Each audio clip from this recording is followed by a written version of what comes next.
In trauma-based mind control, trauma is used to hack into the mind and body's defense systems in order to train a person's behavior.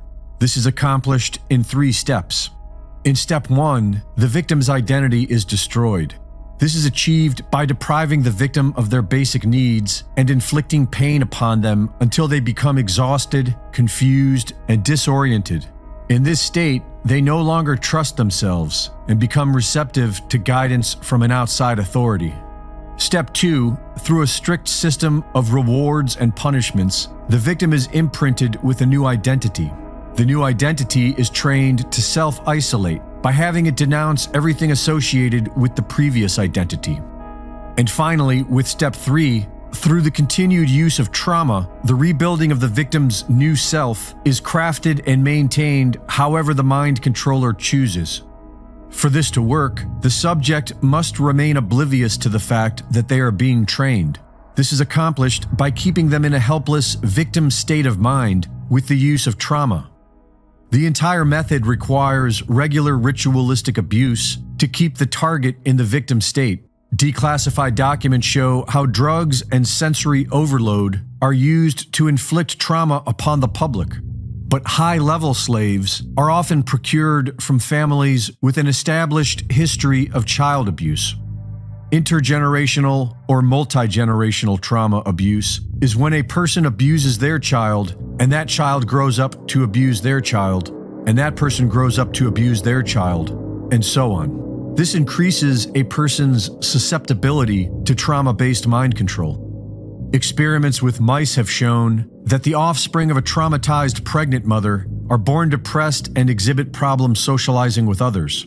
A nurturing upbringing by a healthy surrogate mother did not reverse the abnormal behaviors, indicating an in utero transformation of the brain. And bioinformatic analysis revealed long-lasting alterations in the DNA.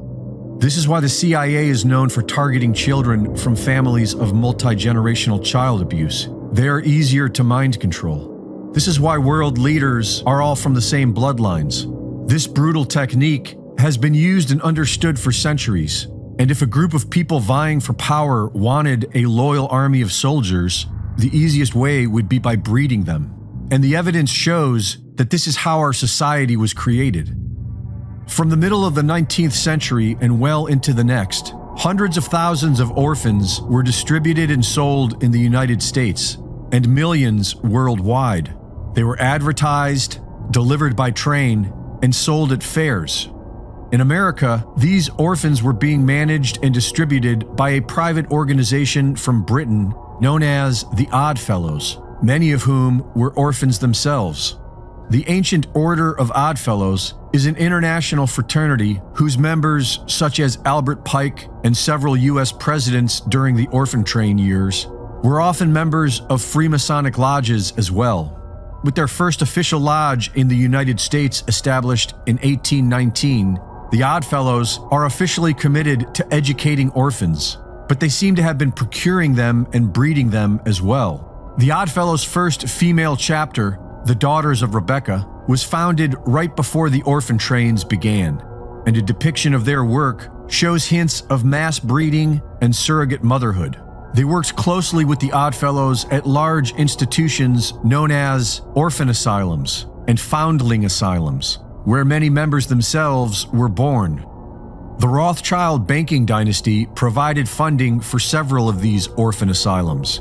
According to Philip Eugene de Rothschild, the family has privately bred over 100,000 offspring, including Adolf Hitler. This is why is so prevalent among the families of world leaders. While it is used for extortion, its primary function is for trauma-based mind control. Because to the mind controller, trauma equals transformation, and there is nothing more traumatizing to a person.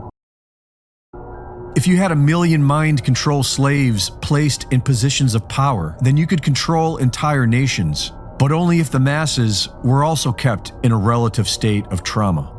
I want to thank each and every one of you for coming out here tonight to arm yourselves with knowledge about a tool that's being covertly used to usher in what Adolf Hitler and George Bush termed New World Order, and that's mind control.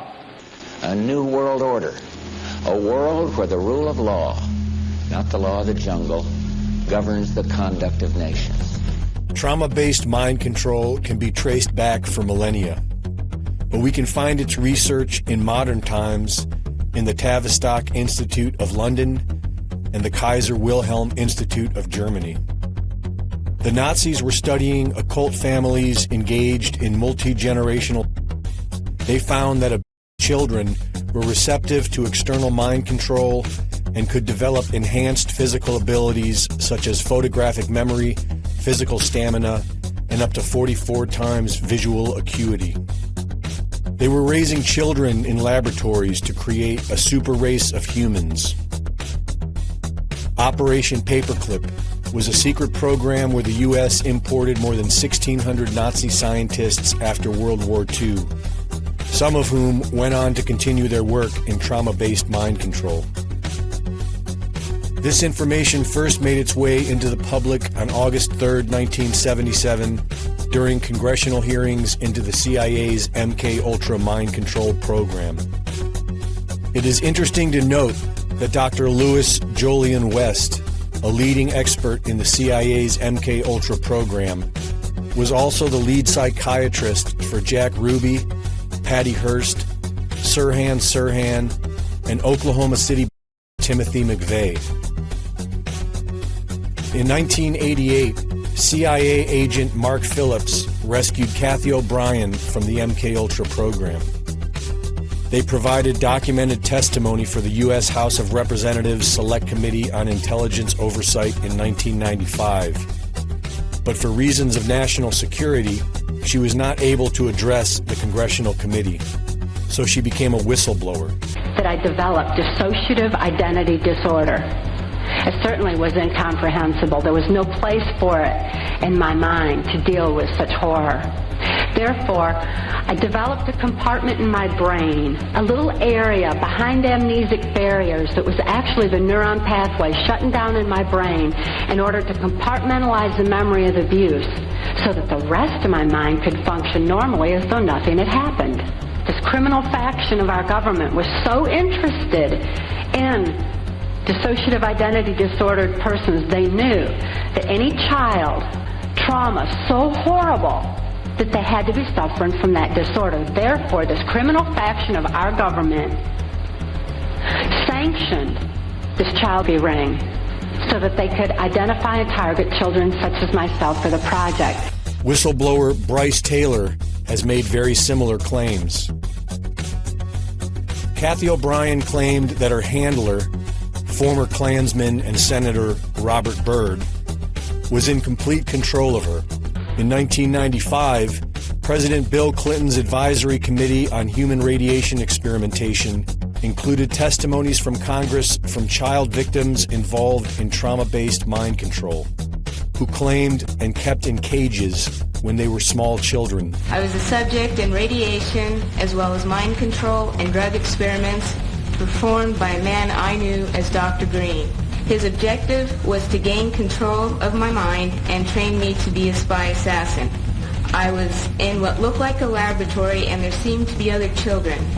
I was strapped down, spread eagle, on a table, on my back. Dr. Green moved on to wanting me to dolls that looked like real children. He often tied me down in a cage, which was near his office, and claimed they were used to blackmail powerful politicians when they were only 9 years old. I became a pawn in the government scheme. His ultimate goal was mind control and to create the perfect spy, all through the use of chemicals, radiation, drugs, hypnosis, electric shock, isolation in tubs of water, sleep deprivation, brainwashing. I can only summarize my circumstances by saying they took an already a-year-old child and compounded my suffering beyond belief. The saddest part is, I know for a fact that I was not alone. There were countless other children in my same situation, and there was no one to help us. And it was Richard Helms, who was Deputy Director of the CIA, Dr. Gottlieb, Captain George White, Morris Allen, who all planned on filming as many high government agency officials and heads of academic institutions and foundations as possible. I was used to entrap many unwitting men, including themselves, all with the use of a hidden camera. I was only 9 years old.